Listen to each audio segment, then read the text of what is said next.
අපේ හෙළදීපයේ අපේ කම සමග පෙරට. ආයුබෝවන් තෙරුවන් සරණයි සියලු දෙනාටම. Today we have a very special guest from Hong Kong visiting our temple Sri Sambodhi Vihara and the Buddhist TV channel. It's Master Hing Hung from the Hong Kong University and also one of his students, Venerable Tai Yuing from Hong Kong. They are on a tour of Sri Lanka visiting all the ancient cities, and today while they are in Colombo they made a visit to Sri Sambodhi Vihara to have this discussion regarding the Buddhist practices in Hong Kong and the Buddhist studies in the Hong Kong University. On behalf of the chief incumbent of the Sri Sambodhi Vihara, Boralande Vajragnana Swamin Wahanse, and all the staff of Buddhist TV channel warmly welcome you to Sri Sambodhi Vihara. Ayubowan. Ayubowan, welcome sir. I'd like to know your visit here in Sri Lanka, how many days you are visiting and what part of the country you travel, and already any special places you visit and recorded for your studies. So I'd like to know the process. Ayubowan. We are very happy to be in Sri Lanka. We left Hong Kong on the 1st of January 2020, and we will be leaving tomorrow, on the 8th of January. And actually, I think we have covered most of the most important ancient Buddhist places. Of course, the highlight of our visit is to visit the Buddhist Tooth Relics Temple. And the opportunity to pay respect to the tooth relics is, I think, very auspicious and very special for us. Because in Hong Kong, we received Buddhism through from the Silk Road. And then it took a long way and came to Hong Kong. And now it has more than 2,000 some years since the Buddhas passed away. But coming to Sri Lanka and seeing the Buddhist tooth relics, and make us feel closer to the source, the original of Buddhism. So for a Buddhist monk, for me and many of my students, I think that's very special. And because the Theravadian Buddhism in Sri Lanka, of course, kept many of the wonderful rituals and teachings of the early Buddhism. And in that respect, I think we have learned many things. So we are very happy to be here. I'd like to know if you can kindly explain to our listeners about the Buddhist programs you have in your university, and also your graduate programs you are conducting now, and how many students are working in each programs. Thank you, sir. We feel we are very fortunate with the blessing of the Triple Germs. We were able to start the Center of Buddhist Studies at the University of Hong Kong. Of course, the University of Hong Kong is one of the most prestigious university in Asia. And we started the center, I think, back in 2001. And at that time, in 2002, we launched a Master in Buddhist Study program. And every year we have around more than 80 students studying the master program, and there's a 1-year program full-time and 2-year part-time program.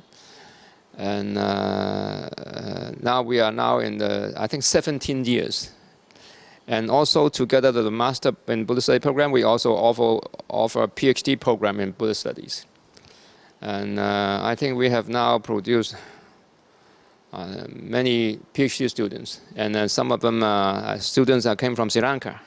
And one of your friends, Venerable Chandamewala, is also a PhD student from University of Hong Kong. And apart from the Master Buddhist Study program, we also have 3 years ago, we launched the Master in Buddhist Counseling program. And this is a very new initiative. It's a new program. I think we may be the first Buddhist counseling program in the academic setting in all over the world. Of course, all Buddhist monk and the Buddha himself is, of course, the best psychotherapist.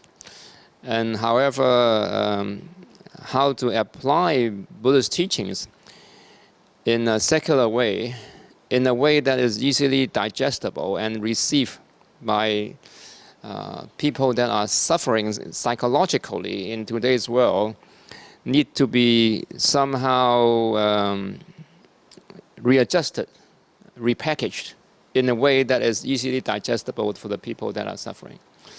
And then, as you may know, in the West, the Americans and the European, they have already adopted many of the important Buddhist teachings into a secular model to help people with chronic stress.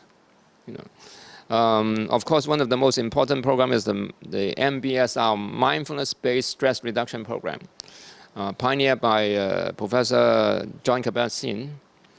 He took the mindfulness-based teachings from Buddhist meditations and incorporated that with many of the psychotherapeutic methods, and came up with this program, and then become one of the most popular interventions in the West.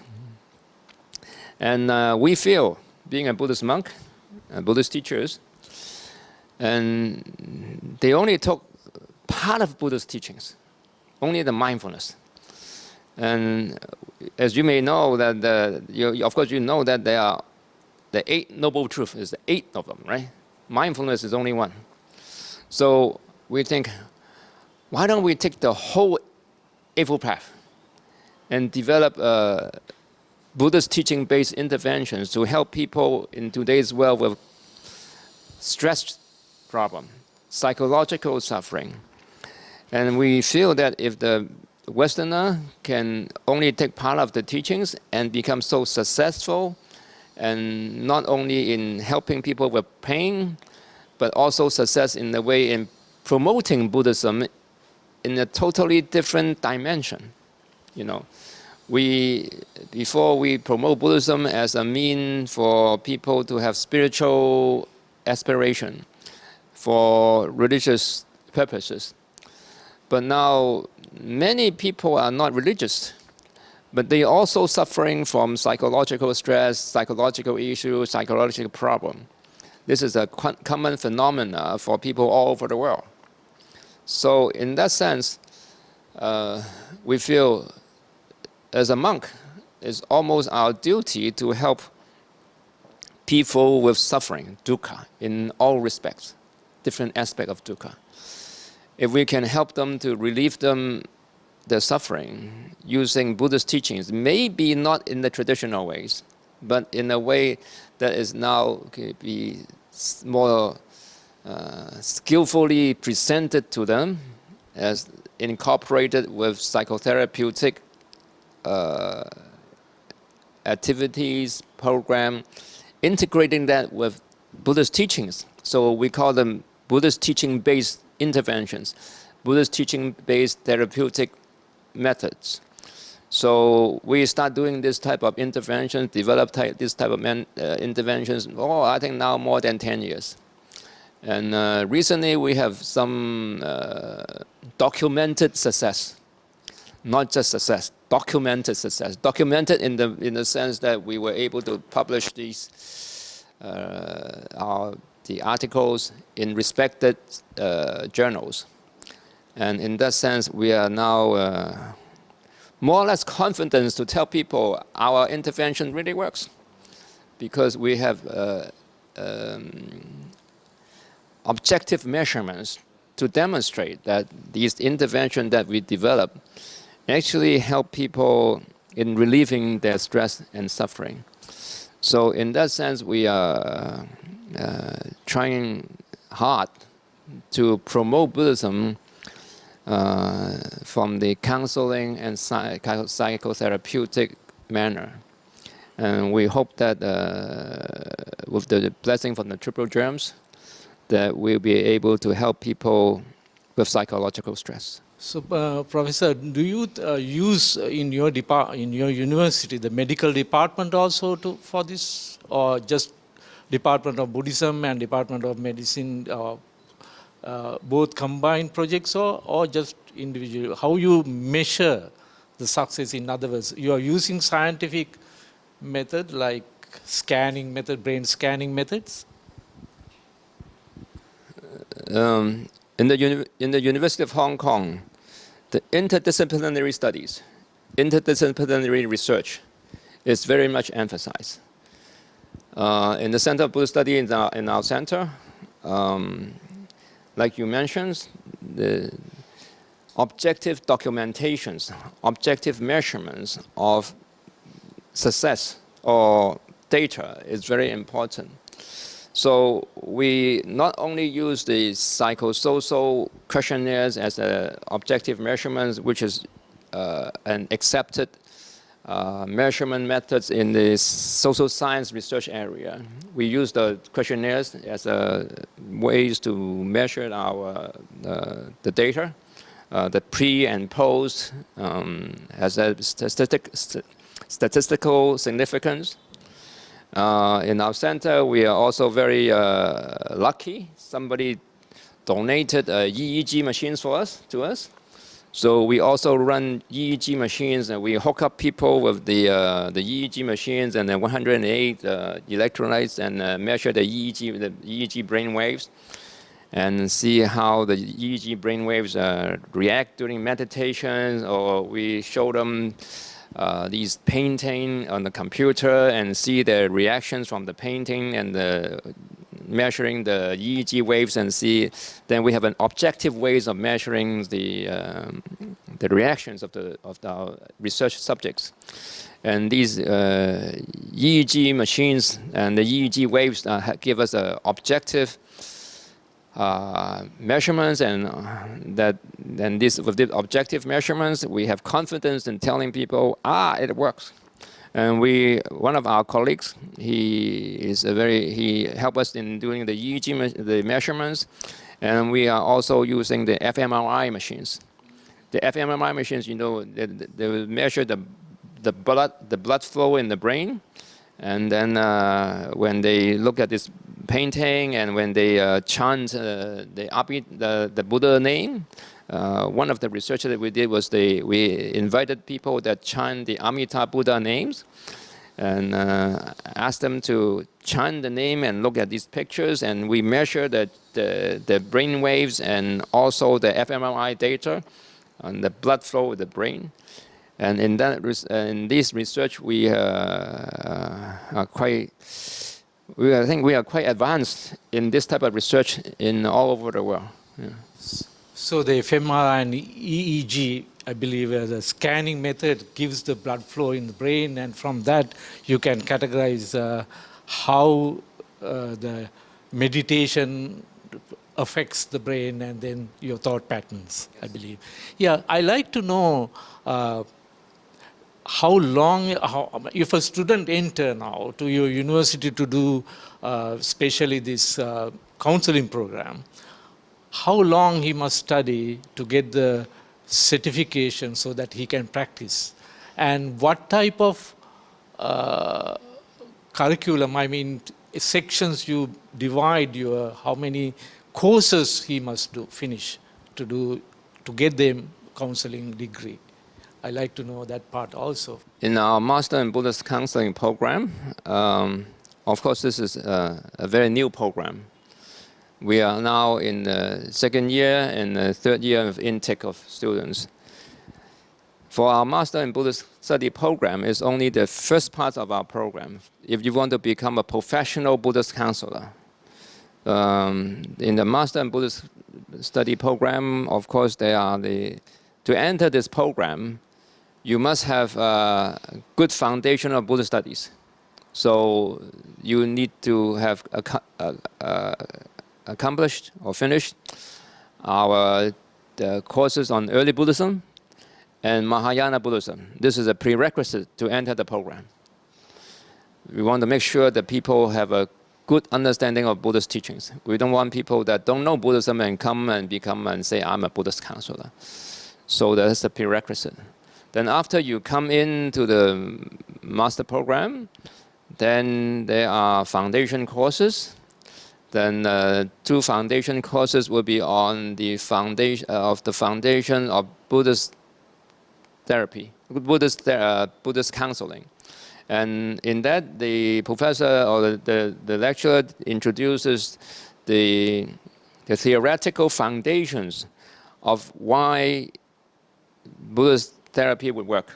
That would be presenting the Buddhist understanding of suffering, the cause of suffering, and the therapeutic way of dealing with this suffering. So these are the 2 foundation courses. And then apart from these foundation courses, we also have a course on spiritual development, spiritual foundations. Because we believe that if being a Buddhist counselor, then the counselor himself must have very good spiritual foundations. Buddhist counselor, we require them not only themselves to have a good understanding. The Buddhist counselor himself must be an advanced spiritual stage in himself. So we have spiritual foundation courses. Apart from these foundation courses, then we have individual courses that present, teaches the student the various methods or different therapeutic interventions, different type of interventions. For example, one of the interventions that I myself developed is called Dharma therapy. Using the Buddha, the Buddha himself, his enlightening process, the enlightening process of the Buddha as a model, how the Buddha look at the suffering and how he himself investigated and how he understands the interdependent nature of all the suffering, and then the process of how to become aware of the suffering. Then we developed the Dharma therapeutic interventions. And apart from that, we just came up with a new program, a group-based therapeutic program that we call awareness training program. The awareness training program we developed as according to Mahayana Buddhism. And the Mahayana Buddhism, how is that different from early Buddhism? In the Mahayana Buddhism, it emphasizes the concept of compassion and wisdom, and compassion and the understanding of emptiness. So the prajna wisdoms. And we believe that regardless of what type of suffering you have, as long as you come and we introduce you to compassion and the understanding of prajna wisdom, so we don't care what problem you have. If you have more compassion, if you have more wisdoms, then your problem will go away. So we develop a group-based therapy. Group-based meaning we can teach the whole group of students, because we don't need to individually analyze that problem. Or I don't care what problem you have. As long as you come in, as long as I can enhance, promote your wisdom, and promote your compassion, then your problem will be dealt with. And we developed this program and we put it through very rigorous scientific research processes, and the data come out very promising and very encouraging, and therefore this is another classes that we offer to our students. Of course, we have other interventions to introduce our students. This is our Master and Buddhist Study program. The Master and Buddhist, when you finish the Master and Buddhist counseling program, you are not yet qualified to help other people. You are good enough to help yourself. However, if you want to become a professional Buddhist counselor, you still need to go through 800 hours of practicum. So after the 800 hours practicum, actually helping other clients, then after this 800-hour practicum, then you are now qualified as a professional Buddhist counselor. This is the the 800 hours practicum is another program. So when you finish the Master in Buddhist Counseling program, you need to go into a professional diploma program to actually do the 800-hour practicum. After then, you are qualified as a professional Buddhist counselor. Now, from this discussion, you have given our listeners very important facts about the counseling, Buddhist counseling, and also I think it will be very much helpful as Buddhists, and from your childhood, if you practice the Buddhist way of life, I think we can avoid taking all these different medicines for the other ailments, and if they have continuously have a lifestyle according to the Buddha's principles. And I thank you very much for Venerable Master Hing Hung and also Venerable Thai Yung for participating at this discussion at the Buddhist TV channel, taking time during your visit to Sri Lanka and visiting Sri Sambodhi Viharya. And you mentioned that you will be returning to Hong Kong tomorrow, and we wish you all a safe flight back home, and also we invite you again to visit our country and have closer contacts with the Buddhists in Sri Lanka. Thank you very much for your participation. Thank you.